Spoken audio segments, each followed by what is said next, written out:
उज्जैन में सभी बीजेपी के विधायक और मंत्री का जमावड़ा लग रहा है। बीजेपी के प्रशिक्षण वर्ग में बीजेपी के अनुशासन के गुण सीखने के लिए ज्योतिरादित्य सिंधिया भी उज्जैन आए हैं। सबसे पहले सिंधिया ने बाबा महाकाल के दर्शन किए, उसके बाद पत्रकारों से चर्चा की। पत्रकारों से चर्चा करते हुए सिंधिया ने कहा कि महाकाल मंदिर से उनके परिवार का पुश्तैनी जुड़ाव है, साथ ही ये तो जिम्मेदारी और अधिकार क्षेत्र है और मुख्यमंत्री जो उचित समझेंगे वही करेंगे। किसी और की सोच या टीका टिप्पणी इसमें ठीक नहीं है। वहीं कृषि कानून को लेकर कहा कि मेरी विचारधारा मैंने सांसद पटल पर रखी है। किसानों के ये तीनों कानून उनके हित में है। 70 साल बाद किसानों को आर्थिक रूप से आजादी मिली है। साथ ही सिंधिया ने आगे प्रशिक्षण वर्ग को लेकर कहा कि यह समय समय पर आयोजित किया जाता है। जनता के प्रति कार्यकर्ताओं व नेताओं की सोच बंधी रहे। आज प्रदेश अध्यक्ष वीडी शर्मा के नेतृत्व में यह आयोजित किया जा रहा है।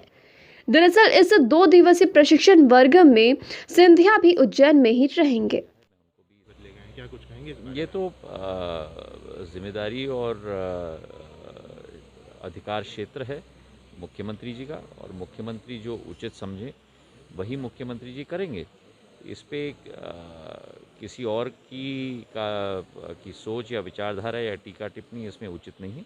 प्रशासन को दुरुस्त रखना ये मुख्यमंत्री जी का दायित्व है और उनका हक है, और जो भी वो कदम लेंगे मध्य प्रदेश के हित में ही लेंगे। महाराज जी, आप हमेशा से किसानों के नेता कहे गए हैं। किसानों को ही लेके आपने कांग्रेस छोड़ के भाजपा ज्वाइन करी थी, लेकिन अभी भाजपा में दिल्ली में कई समय से किसान आंदोलन चल रहा है। मैंने अपनी सोच, अपनी विचारधारा संसद के पटल पे भी स्पष्ट की है। ये तीनों सुधार कृषि कानून किसानों के पक्ष में है। किसानों को जो 70 साल से जो एक राजनीतिक आज़ादी हमारे देश में हमें मिली है प्रजातंत्र स्थापित होने के बाद, लेकिन आर्थिक आज़ादी आज तक किसान को नहीं मिली थी। 70 साल बाद उन बेड़ियों को तोड़कर प्रधानमंत्री नरेंद्र मोदी जी के यशस्वी नेतृत्व में एक नई ऊर्जा और एक नया आशा का किरण कृषि के क्षेत्र में आएगा इन 3 कृषि सुधार कानून के आधार पर। और जो हक हर एक व्यक्ति को दिया जाता है इस देश में कि अपना उत्पादन कहाँ भी बेच पाए, जिससे हमारा किसान वंचित था, आज वही हक हमारे किसान को हमारे यशस्वी प्रधानमंत्री दे रहे हैं। मध्य प्रदेश के समय बाद आपका उज्जैन प्रस्थान और बाबा महाकाल के दर्शन किए, क्या कुछ है आप बताएं। उज्जैन तो हमारे लिए केवल बाबा महाकाल की धार्मिक स्थान नहीं, लेकिन हमारा घर भी है, और आज दर्शन करने का दोबारा शुभ अवसर हमको मिला, सौभाग्य मिला। इस मंदिर के साथ सिंधिया परिवार की पुश्तैनी एक भावना जुड़ी हुई है, और इस मंदिर को हम एक भव्य रूप धारण करवाना भी चाहते हैं। और इसी के तहत 15वें वित्त आयोग को मैंने निवेदन किया था कि भगवान महाकाल की पुरानी जो निखार है उसे वापस लाने के लिए हमें कोशिश करनी चाहिए, और 75 करोड़ रुपए की मैंने मांग की थी, जो उन्होंने स्वीकार करके वित्त मंत्रालय को भेजा, और फिर वित्त मंत्रालय ने भी स्वीकार्यता दी।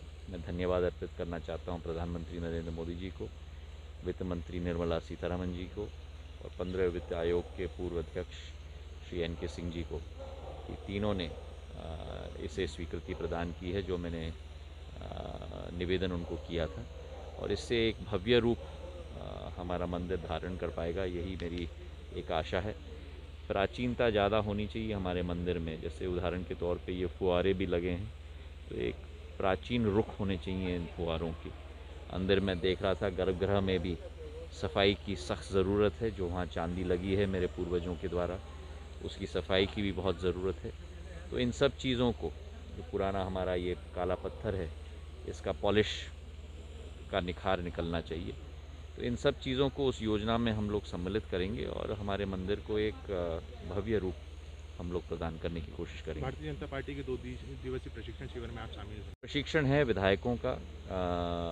मैं समझ रहा हूँ कि हम सब जनसेवक हैं, और जनसेवक होने के नाते हम लोगों का दायित्व है कि हम अपने जनता के साथ और कार्यकर्ताओं के साथ जुड़े रहें, और उसी मार्ग को प्रशस्त करने के लिए हमारे यशस्वी अध्यक्ष विष्णुदत्त शर्मा जी ने ये वर्ग आयोजित किया है। मैं उनको भी साधुवाद और धन्यवाद अर्पित करना चाहता हूँ।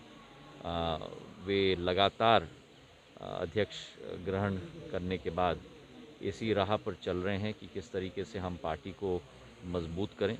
और पिछले बार अध्यक्षों का एक वर्ग रखा गया था, उसके बाद कार्यकारिणी का वर्ग रखा गया था, इस बार विधायकों का वर्ग रखा जा रहा है। तो इससे हम सबको प्रेरणा मिलेगी, इसका मुझे पूरा विश्वास है। मध्य प्रदेश में लगातार प्रशासनिक सर्जरी की जा रही है। 12